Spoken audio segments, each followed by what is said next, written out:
Episode 61 of the Interpretation Station is Call to Order. Welcome, everybody.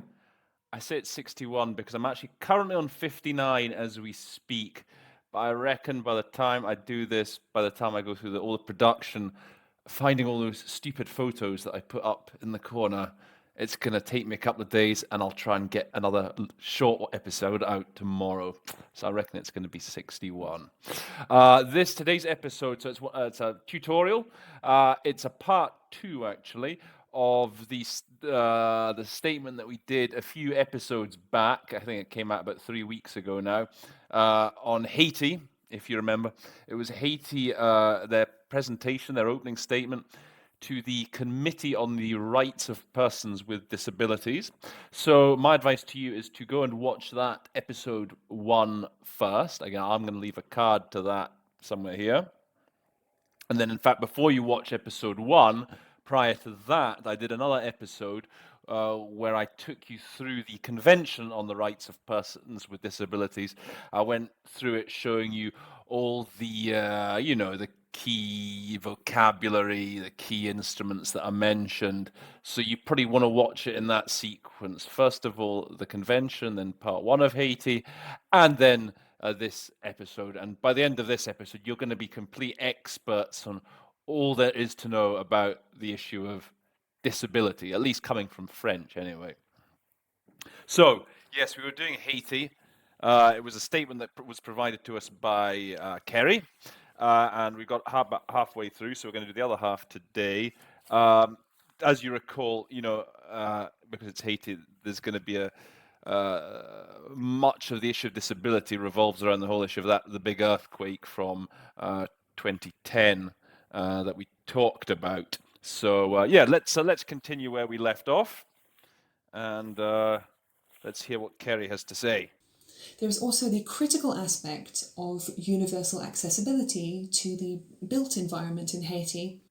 This is very good what she says here, the universal accessibility to the built environment. I mean, I think that is language from the convention itself. So she does that fully, 100% universal accessibility to the built environment. Notice also how she skips the constitut. Again, that constitut is pretty much redundant in that sentence. So why make things any harder for yourself? It's a long statement, 18 minutes long. You want to be basically drawing on all the shortcuts that you can to get yourself through this.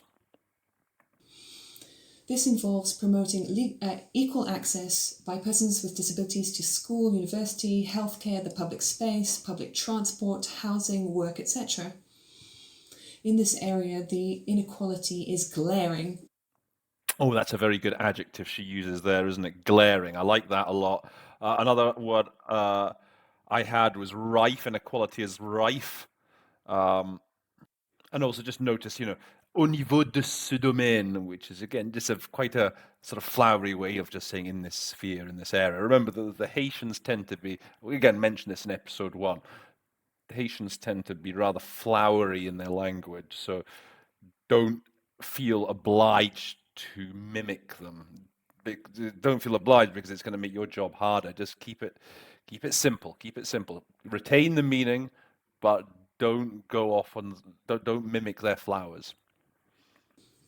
Measures have already been taken in this area. A draft law on universal accessibility standards, which was subject to multiple consultations, has been approved and adopted in the Council of Ministers and is currently before the Haitian Parliament. Okay, so that's good. A draft law from projet de loi. This is something I talk about a lot. An even quicker way of doing a projet de loi is a bill. A bill is before the Parliament, and it's on. So she talks about norm. She renders as standards. So with norm, I'm happy if you do either norm, if you go with the cognate of norms, or standards. Both are equally good as far as I'm concerned.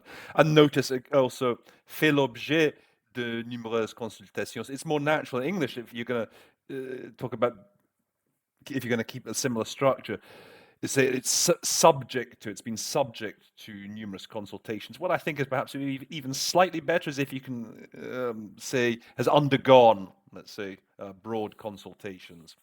but its subject to is also good.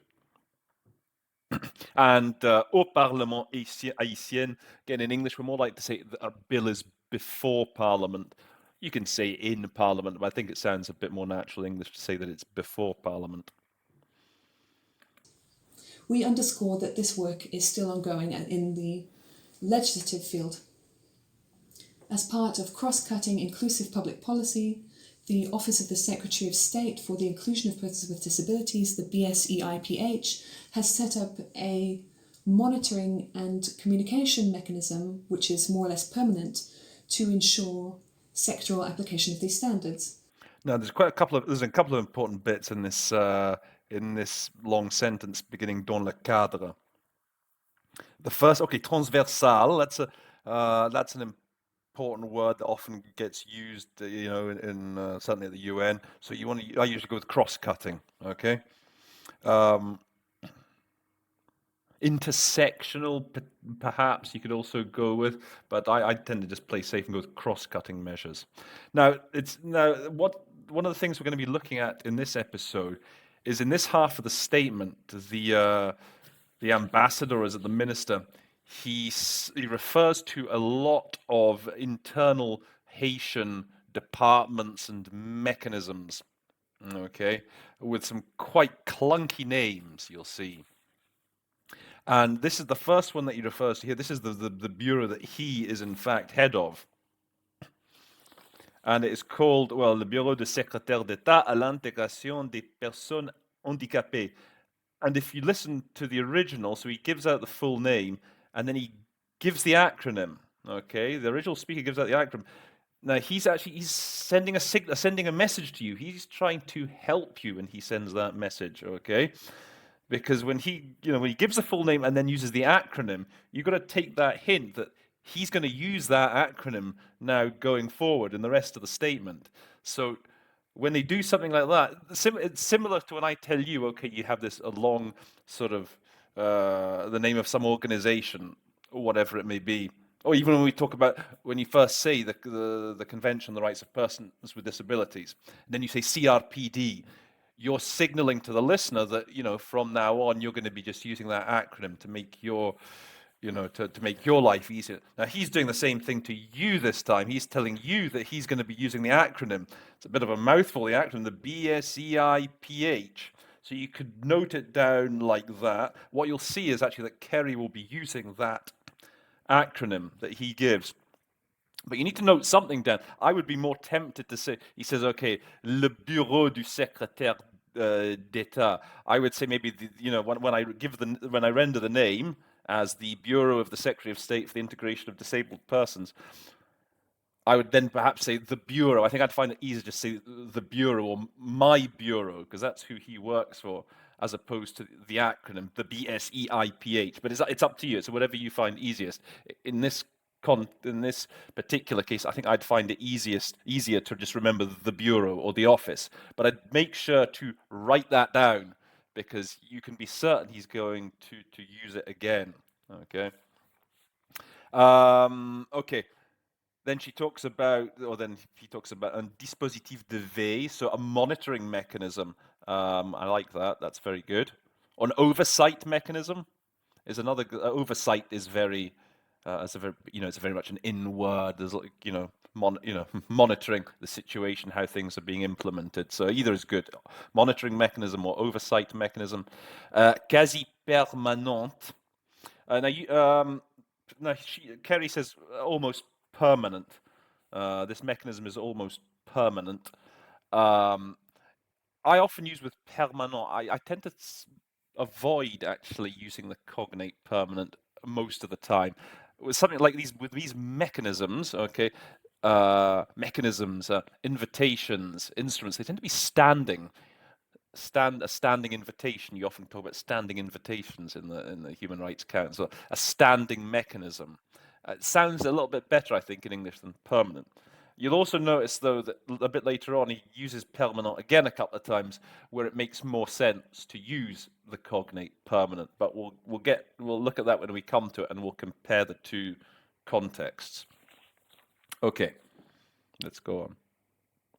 we set up the National Commission for Procurement and ensure that the High Court of Auditors and Administrative Litigations ensure respect for accessibility. In other words, Okay, so again, he's listing more of these sort of internal Haitian mechanisms, administrations, bureaucracies, whatever you want to call them, and this is going to presents another challenge. Okay, that's going to come up quite a bit in this second half of the statement. How do you deal?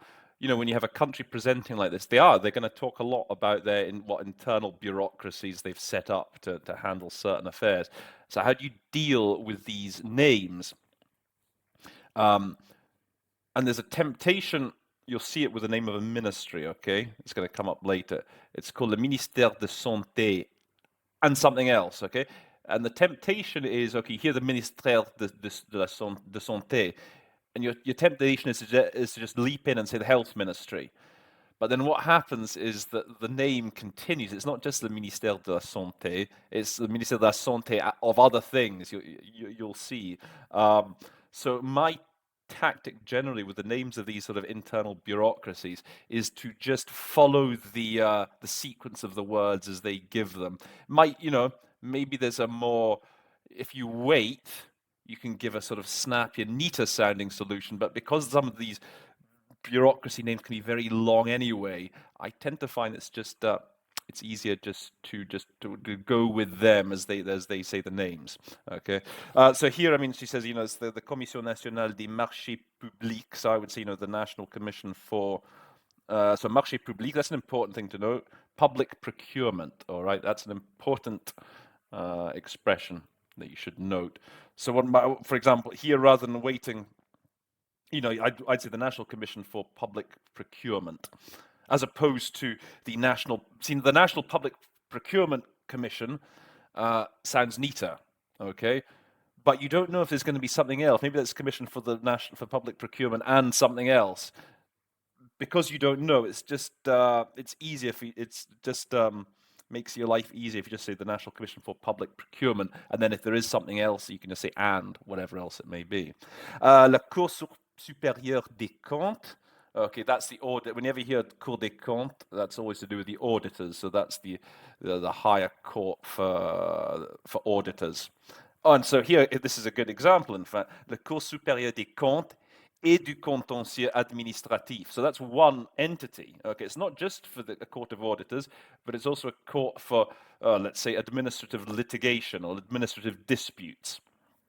So if you were to leap in and just say the auditor's higher court, you'd have then this bit as well to attach at the end, et du contentieux administratif. So you're better off just say the higher, okay, we know it's the Supreme Court, the higher court, whatever, of auditors and of administrative disputes. And again, I'll be giving you more examples as we go along. Approval of procurement contracts is conditioned upon accessibility being included in the plans. Okay, so they talk about these agents étatiques. So she fell a little bit behind, perhaps, and so she paraphrased it slightly, the sentence. So with agents étatiques, you can just say state agents. Agents, I think, is fine. Okay, they conditionnent l'approbation.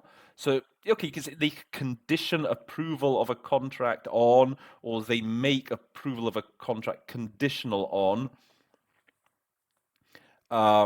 It depends how I think to make something conditional on sounds better in English, but again, maybe you're pushed for time, you're under pressure. You can just say they condition approval of a procurement contract on, and in this case, it's made conditional on,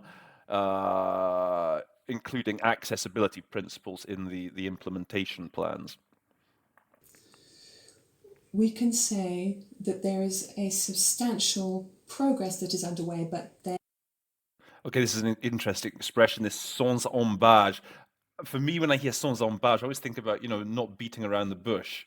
But that's very long. That's a real mouthful to say under conditions like these. So you want to find an alternative, a sort of neat alternative to try and reflect that sans embâche. Something like we can say upfront, or we can say candidly is always a good one to basically resort to, I find. So find a solution for sans embâche that you're comfortable with. There have been hiccups. I like that. Cela ne va pas sans difficulté. There have been hiccups. That's a good sort of slight paraphrase of, rather than just saying this hasn't gone without difficulty. I like what Kerry's done there. There have been hiccups. It's not been plain sailing, perhaps. Given the specific difficulties that Haiti faces, the report also underscores the difficulties and shortcomings observed in giving effect to the convention and the strategies being implemented to cover existing gaps. Les défis propres au contexte social. So she says, yes, specific to the social context. That's perfectly good. Inherent to the social context is perhaps a sort of register higher. So I think either or there. And then, okay, donner effet aux dispositions de la convention. So Kerry more or less gives a sort of mirror rendition of donner effet to give effect to the provisions of the convention, which is fine in this case. To implement the provisions, you could have said. It's a phrase they often use in French, donner effet aux dispositions. And then, okay, this is a favorite sort of expression of mine, combler les lacunes, bridging gaps. Yeah, I mean, Kerry uses the fill gaps, I think, or address gaps. So yeah, but bridge gaps is a favorite solution of mine to this sort of context. These provisions are material, socio-symbolic, and cultural. In material terms, there is a limit on resources, which is compounded by the fact that in our context of mass poverty, everything is a priority. That is to say, Okay, so conjugue avec le fait. So that's good what she's done there. It's compounded by the fact that often my sort of immediate reaction with something like that would be it's coupled with the fact that, but I guess compounded by, it gives that notion that it's made worse by. So again, either certainly what he talks in the context is definitely one of something's been made, an already bad situation has been made even worse by something else. So either works. most social requests to the state are urgent in nature. Les demandes sociales à l'État. So she says the social request. So I don't know if request is quite the right word here. Whenever a word I like to use when the public is demanding something is a grievance. I like grievance. I think also you could maybe in this case go with the cognate and say the social demands, claims, demands. Like I say, grievances. And okay, répond dans une logique d'urgence, which is again a bit of a flat French flower, and it just means, as Kerry says, that they are urgent in nature. Be this access to drinking water, healthcare, education, housing, justice, etc. L'eau potable, so she said drinking water, or you can say potable water as well, either or. This is the case, for instance, for the 160,000 earthquake victims, including persons with disabilities still living in cabs. This word sinistre comes up quite a lot, both in statements and you'll see it a lot in newspapers and in the media. So she's gone with victims, the earthquake victims. It's a very good solution. Victim. Sometimes go with survivors, because I think always with sinistre the connotation is that they're still alive, that they weren't killed. So I think you could go maybe with either victims or survivors. They're trying to rescue. They talk about rescuing. If there's been a huge flooding, okay, but there's still people stranded out there, desperate to get help. You talk about rescuing the survivors, maybe, of this disaster, as opposed to the victims. There's a slight, it depends slightly on the context. I think here either would work, the victims or the survivors. That is a large number of people living in ever more precarious conditions. But that also means that a significant percentage of those displaced in 2010 now live in better housing elsewhere. Okay, this is a word in French that always annoys me. It gives me difficulty. Should we say précaire? In this case, it's not too bad because, okay, living in increasingly precarious conditions, and I think that works fine if you just use the cognate as Kerry has done. Maybe you could also say in increasingly vulnerable conditions. When I really dislike the précaire, actually, in French, is when they talk about, les emplois précaires. Oh man, I never quite know the best way of rendering that. It's always about short-term employment. They use it a lot in the idea of this gig economy. It's a job you got it for one day, but you might not have it the next, and it's always a word I'm wary of. And often I end up just reverting to the cognate precarious, but with jobs, try not to say it with jobs, precarious jobs. I tend to try and maybe say short-term short-term jobs, short contract jobs. Some of them live in 100,000 temporary shelters or 21,000 permanent homes that were repaired or built to date, following a structural assessment of more than 413,000 buildings by the Ministry of Public Works, Transport and Communications and its partners. Okay, so here's the use of this word, the permanent. Now, in this context, I think it's better to say permanent than standing. Okay, so he's talking about something physical here, okay? He's talking about the houses. So I think you talk about, permanent houses. I wouldn't use standing here. Maybe that's the difference, actually. Maybe that's when, if it's something tangible or intangible. Okay, that's something I'm going to have to keep track of as we go on. But certainly here, you want to say permanent house. Une évaluation structurelle. I like how you said assessment as opposed to, evaluation. It's one of those words again that I dislike using the cognate. I don't like evaluation. Assessment is better for evaluation. Oh, and then here we have a good example. Okay. Construit par le ministère des Travaux publics, Transports et Communications. So there might be a temptation here to say, once you hear the ministère des Travaux publics, you might be tempted to leap in and say, Public Works Ministry. But then what happens? It's not just the Public Works Ministry, is it? There's also Transport and Communications, which is why it's better with these sorts of things to play safe and just say the Ministry of Public Works, Transport and Communications. So that's a good example of when you should resist the urge to leap in to make it sound neat, like very English, but it can get you into trouble. I mean, it's not. You know what it does? It's not that you're gonna. You'll say something. Okay, the Public Works Ministry, and for transport and communication, but it'll just throw you slightly off balance. You see, you'll just lose your equilibrium, and it could affect what comes after.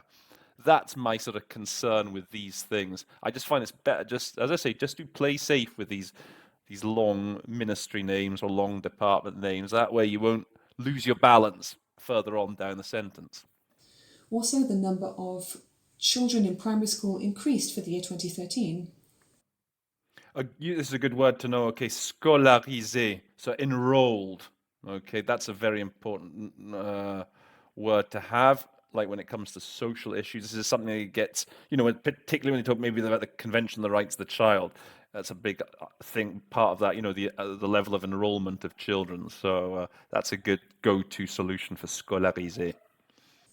But thus far, only 80% of children living in camps have access to education. Although hospitals and healthcare centres have been repaired or built, some are operating in critical conditions due to a lack of resources. Okay, faute de moyens suffisants, so yeah, due to a lack of resources. Sometimes you hear absent sufficient resources. I think that's a bit of an Americanism. It's quite good just putting in that one word, absent, as a synonym of not having due to a lack of. So just an idea for lack of sufficient funds, we'd probably say in English most naturally. These examples show the uneven progress where there are some leaps forward, but these do not allow us to eliminate urgent social problems. Okay, this is one I had to look up, les dons de scie. In fact, when I looked at it, then I when I heard it, when I was doing the statement initially, it's sort of I didn't get it. When you see it written down, it's easy. Okay, it talks about the teeth on a saw, les dents de scie, and what it means is, as Kerry said, it's uneven progress. That's a very good solution there. What can we say about the social and symbolic domain and regarding mentalities around disability? Following the earthquake, there was a trend to naturalize disability as its social facet was more visible. Okay, this is an interesting phrase. La tendance à naturaliser. And I guess it's easier to follow the French. There's a trend. Always with tendance, it's better to go with trend, I think, rather than tendency. Trend to naturalize disability. For handicap, always disability. Remember, don't say handicap. Don't say handicap in this context. Not when it comes to the issue of disability. I had a bit of a longer thinking about this, what we might say in English, and I think what we perhaps would maybe say is to destigmatize the issue of disability. That was a word that came to mind, so maybe that might come in helpful at some point. And then, elle est devenue plus contrastée. If you follow the French, then and you want to render this plus contrasté, perhaps you could say that the trend in naturalizing disability has become more stark. That's always a good word to have, stark. You often talk about stark contrast, for example. Son côté social, so she uses facet. It's okay. I think maybe that is social dimension.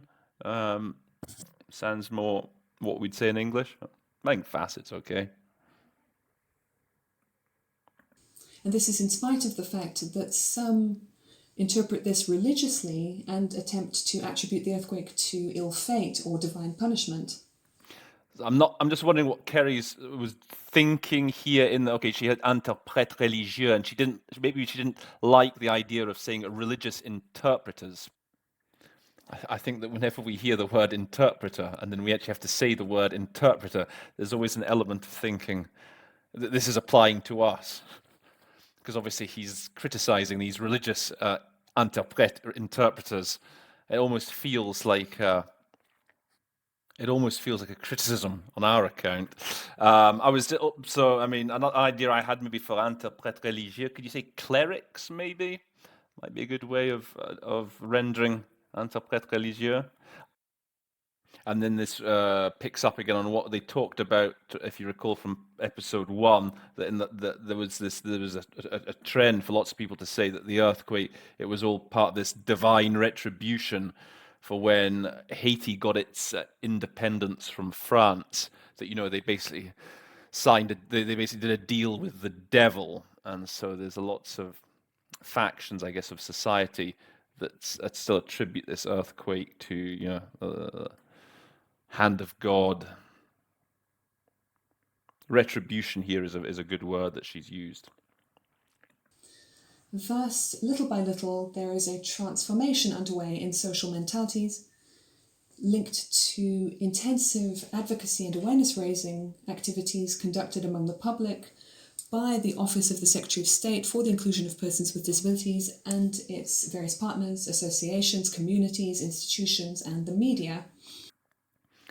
This word Soper comes up quite a bit in French. It's don't let it throw you. Don't it's not operates. It's don't be tempted to go for the cognate. It's just happening. It's taking place. You're basically, this could be rendered as we're seeing bit by bit a certain transformation, or a transformation is taking place. And I think your transformation as the cognate, I think, works fine in this. In this case, transformation of social mentalities or mindsets, either or. Plaidoyer and sensibilisation, they're very much a pair that you want to remember together. With plaidoyer, I tend to go with advocacy, and sensibilisation, awareness raising, or outreach, for example. There's maybe quicker, rolls off the tongue a bit quicker. It challenges certain beliefs.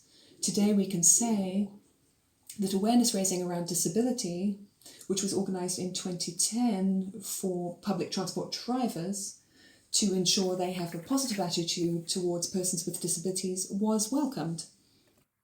Okay, remettre en cause certains croyances. So Kerry's gone with this challenged, or it's called into question certain beliefs. Expression like transport en commun. It's an expression that perhaps doesn't come up all the time when you're in these sorts of environments where we're working, and they drop it in. Just remember what we say in English.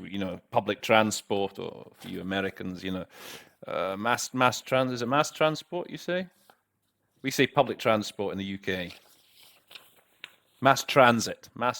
So either or. Make sure that you don't say common transport, for example. That sounds odd. And then, these workshops for the bus drivers, the public transport drivers for disabled persons, they were welcomed. They were well received. I think Kerry said they were well received or welcomed, either or.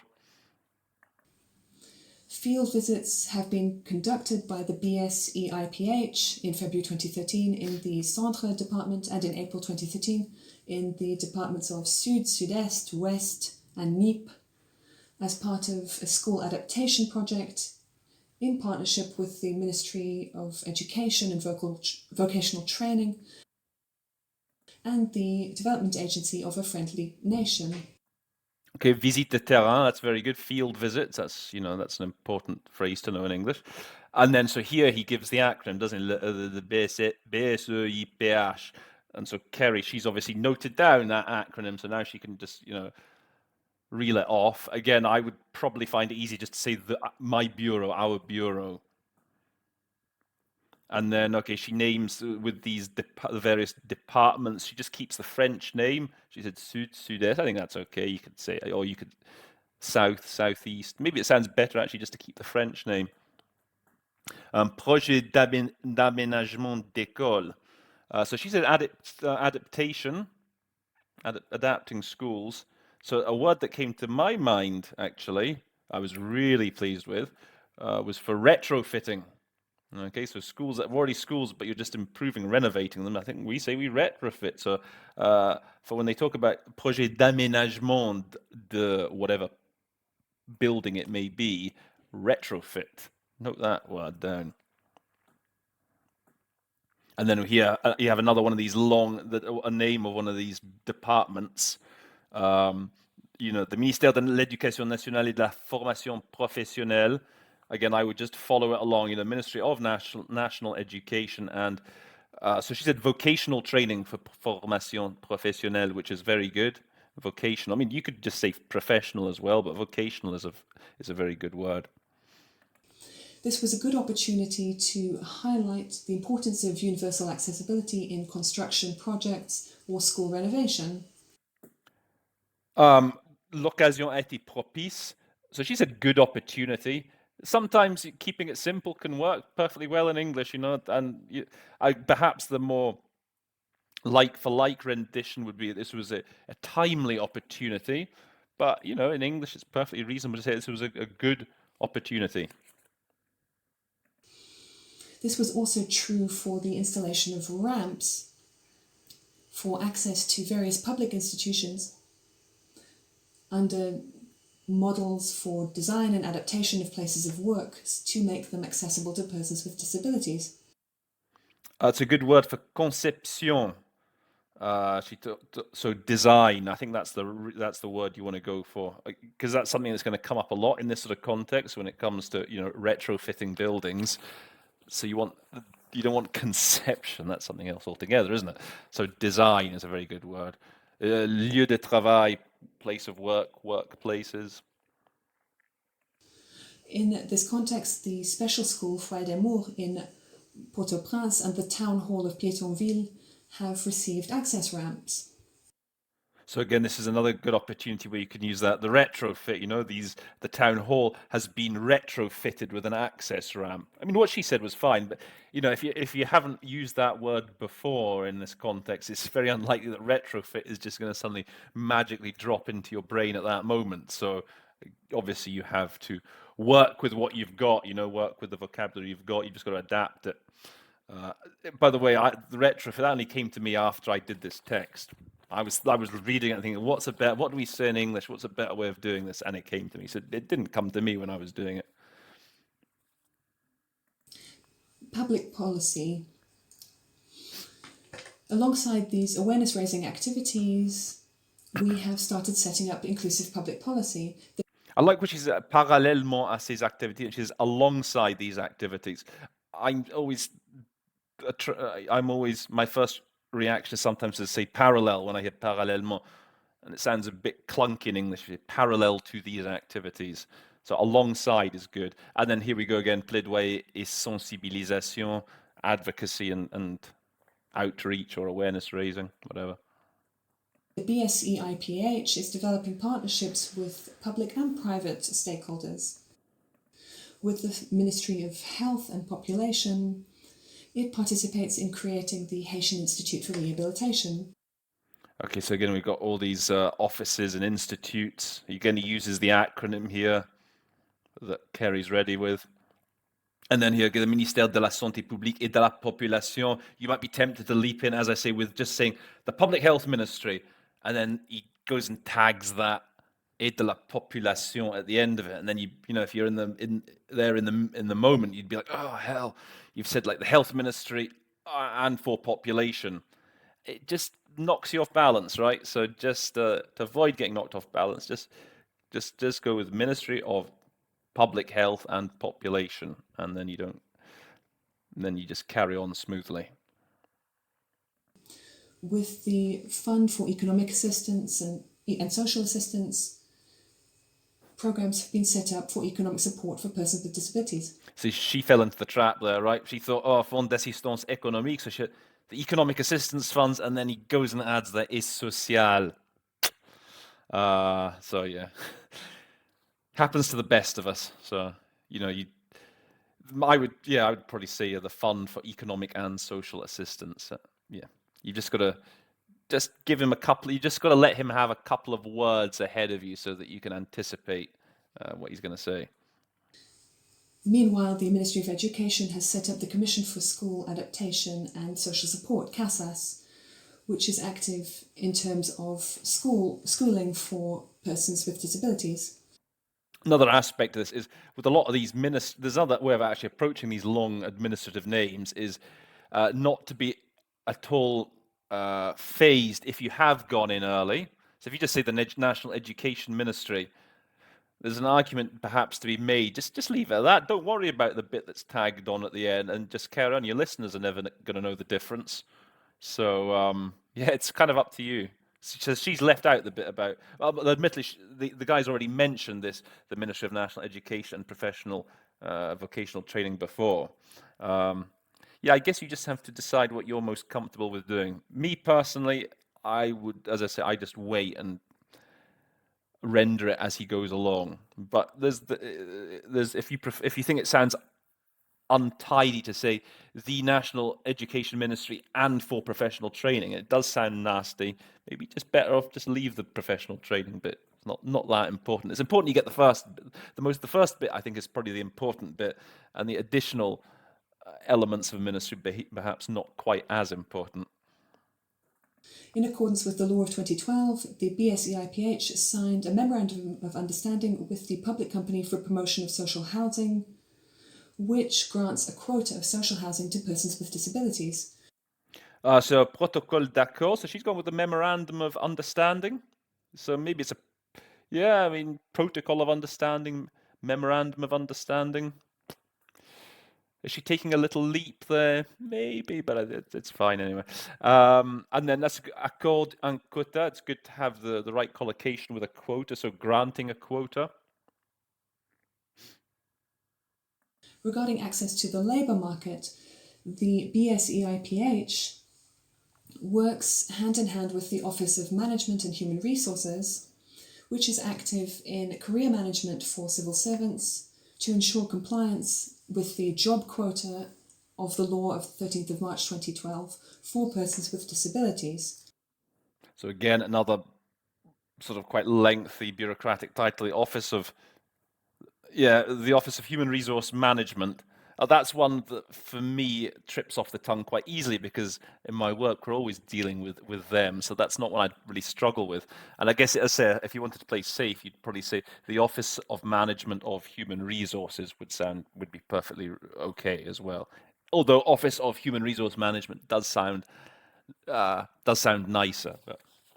And then, okay, I like what she said. Qui interviennent dans la gestion is active. In la gestion des carrières des fonctionnaires publics. You could say public officials, but yes, what she said, civil servants, I think is the best English solution. Certainly, when they talk about organizations like the International Civil Service, the International Civil Service Commission, the French equivalent is the Commission Internationale de la Fonction Publique. So that's very much the sort of like for like term.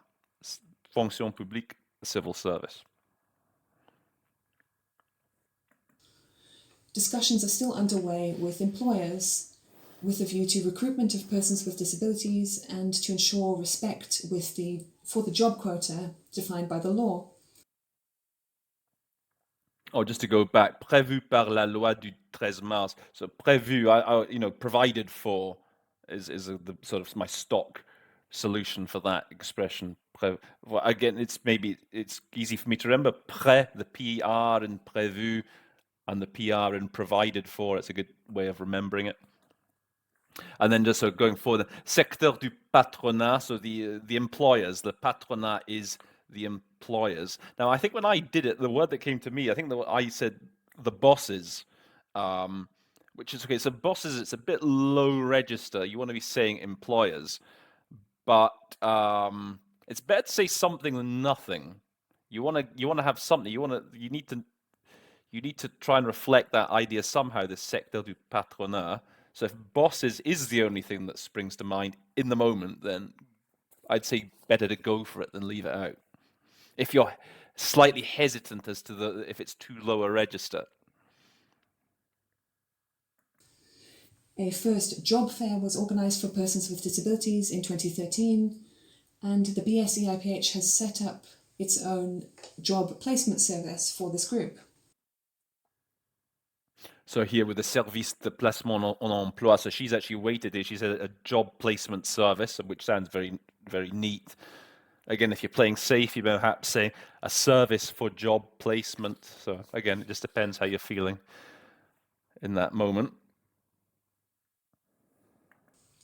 While results are not fully satisfying, they still reflect the characteristics of our national economy, where there is an extensive informal sector, high unemployment, and unemployment as prevailing factors. What's interesting in this sentence is the use of the word si here, si les résultats. So this is something that you might struggle with more in your early days. I think I've mentioned it before, because in French, your normal reaction is saying, oh, it's going to be an if clause, right? But it's also, this can be a clause where in English we would say, while the results haven't been entirely satisfactory, they nevertheless reflect. So I think I'm at the stage where I can tell what it's going to be by the tone of how it's expressed. I think I've talked about this in a previous video. There's almost a sort of music, the music for an if clause. Okay, if you say, if it rains, we'll stay at home. So the music is like da da da da da da. But if it's a while clause, if you want to say something, for example, while it is raining, we may still go out. The music is slightly different. It's like da da da da da da da da da. And I think as you get more experience, you can almost hear the sort of the tone and predict it from that. If you just want to play safe, then you drop the C altogether. You just, in this sentence, you say the results aren't entirely satisfactory. And then you can tell which way the sentence is going when you say il reflète quand même les caractéristiques, that sort of quand même in this case is your signal that it's like that is should have been a while clause. So what you do is you basically split up into two sentences. You say the results haven't been entirely satisfactory. Then you hear the quand même, and it's like, but they do reflect the characteristics of a national economy, etc., etc. So that's the sort of the play safe way around those C clauses if you're not certain if they're going to be if or while. You just make this first sentence just sort of affirmative, full stop, and then you adapt the second sentence to depending on whether you can tell it's going to be if or while. Now, then you say at this point, okay, what do you do if it is an if clause and you've started with just this sort of statement? You've said, okay, let's say the idea is if the results aren't good, we're going to have to conduct a major reform, okay? And so, okay, you drop the if, and so what you've said is the results aren't good. In that event, we're going to have to conduct a major reform. You have to do it something like that, okay? That's how you get that notion of the if, okay? So that's if you play safe. If you're not certain if it's going to go if or while, you just say, okay, the results of the results of the assessment aren't good.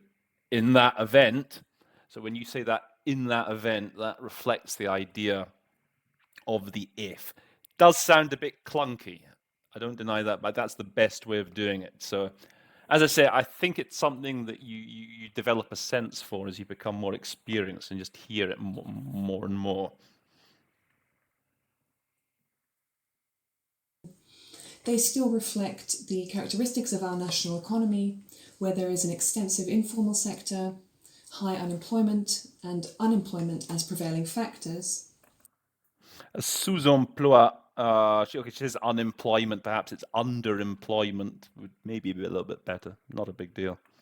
Alongside these efforts to coordinate cross-cutting inclusive public policy, the BSEIPH sets up grant programs for income-generating activities to assist disability associations, families, and individuals who need it. By way of Okay, there's quite a few interesting little things in this sentence here. Again, she's gone parallèlement à tous ces efforts. She's again gone with alongside. Transversal, okay, cross-cutting public policy. Very good. Subvention pour la création.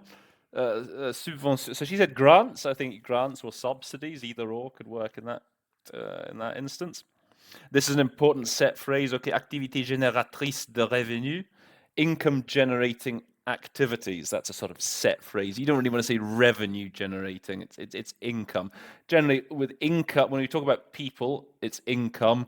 When you talk about bigger corporations or countries, whatever, it's revenue. And pour venir aux aides aux associations, you could maybe say to help out associations. You don't have to go to the length of saying to come to the aid of these associations. I think to help out these associations reflects that idea well in English. And then, okay, les associations des personnes handicapées. So there's disabled persons organizations. That is a thing, if you like. They're called DPOs. I may have mentioned this in the previous episode, but it's always good to know if you hear a DPO in this context. It's disabled persons organizations. conclusion, we could say that since Haiti's ratification of the UN Convention on the Rights of Persons with Disabilities, the country has continued to tackle major challenges due to its exposure to natural disasters and its weak economy. Okay, en guise de conclusion, that's again very flowery. Again, try not to get too distracted by that. Just in conclusion, you don't need to do anything. You don't need to reflect the flower. And faire face à des défis majeurs, that's a good word to tackle. Continues to tackle major challenges découlant de son exposition. So she's just gone due to its exposure to natural disasters. If you really want to render the découlant with another verb, you could say stemming from, arising from. in spite of the more or less ongoing crisis situation, public policies which are inclusive have been adopted and implemented. So here's another. So they've used permanent. The speakers use permanente here. Situation de crise permanente. So I think here actually you could say a permanent state of crisis. So she said ongoing, which is okay. Obviously here you wouldn't say a standing state of crisis, though, would you? Okay, so it always depends a bit on the context. What is it that's permanent? So here you would definitely say the permanent situation of crisis, permanent state of crisis. The results acquired thus far in terms of protection and recognition of the rights of persons with disabilities, improving their living conditions, are satisfactory, although a great deal remains to be done. I think there's certainly an argument here, les résultats jusque-là obtenus. You have just to drop the verb, you could just say the results thus far, the results so far. I don't think you need to render the obtenu. The participatory working method has allowed us to overcome many difficulties, in spite of the fact that the country is facing a climate of political instability. Okay, surmonter des difficultés. So she says, to overcome difficulties. Surmonter is one of those instances when I'm not too opposed to using the cognate. I think we surmount difficulties. We can surmount them. Overcome those is good as well. Le pays évolue dans un climat d'instabilité politique. So she said facing, so she's really tried to avoid using the cognates in the sentence. Funnily enough, here again, the country's evolving in a climate of political instability. Could maybe get away with saying evolving. And facing is also good. We very much hope that the positive experience of involving disability stakeholders could be extended to other areas of Haitian life. I thank you. Okay. On espère, so she's just gone with the hope. That's fine. A slightly higher registers to say we trust that. I like going with that, to be honest. We trust the positive experience and involvement. Acteurs, stakeholders, that's very good. That's better. Actors is also fine, but stakeholders is really the mot juste in all these sorts of subjects. And then le secteur du handicap, the actual sector, it's called the disability sector. That's the name of the sector or the industry, whatever you want to call it. That's perfectly legitimate solution there to use. Okay, so that brings us to the end of that long statement. That's a very challenging statement. As I say, it's really good practice. If ever you're going to be going into a meeting where there's going to be a lot of disability vocabulary, this is a great statement to practice, to put you in that sort of frame of mind, get you ready for dealing with a lot of the terminology that's going to come up. Okay, so with that, let's go and see what Roland's magic moments are for this statement.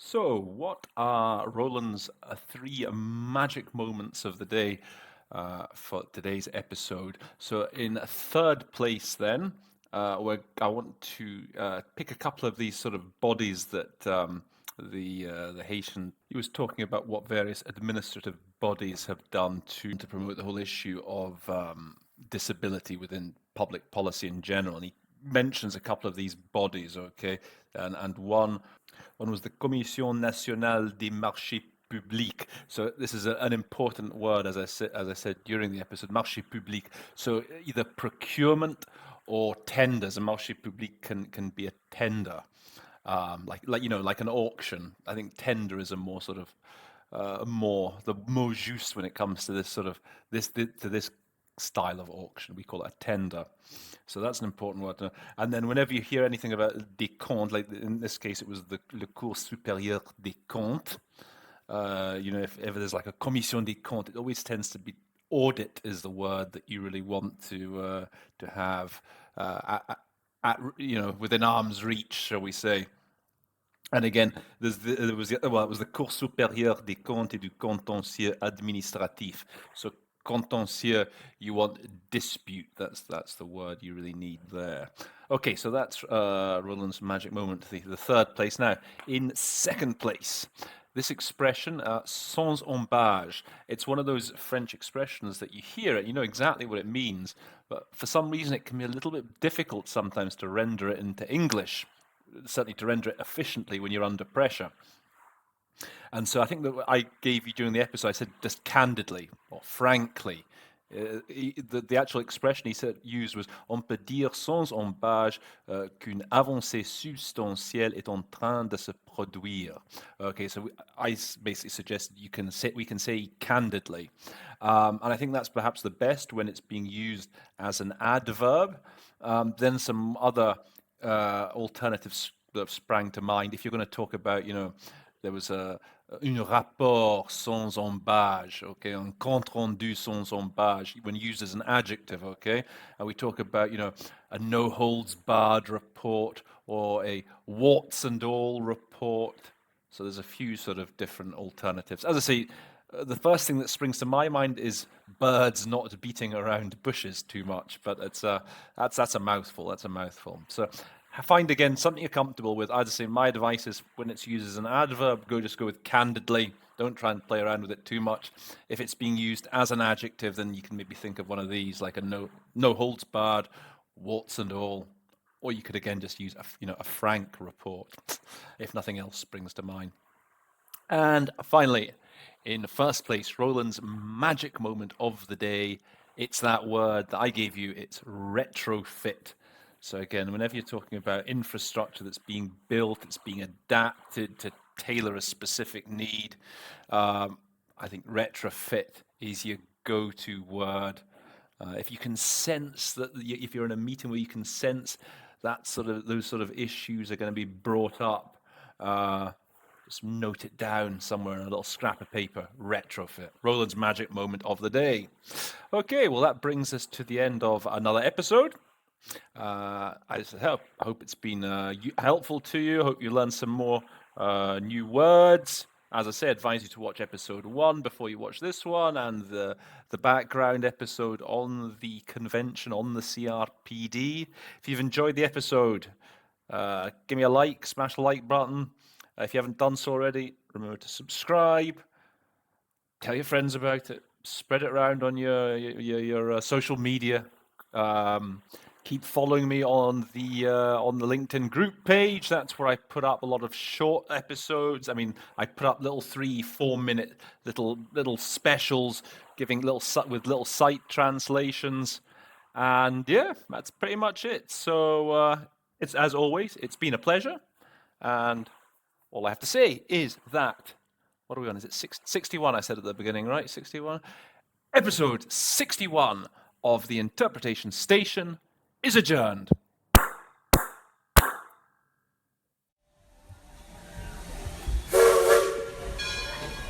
train is now leaving the Interpretation Station.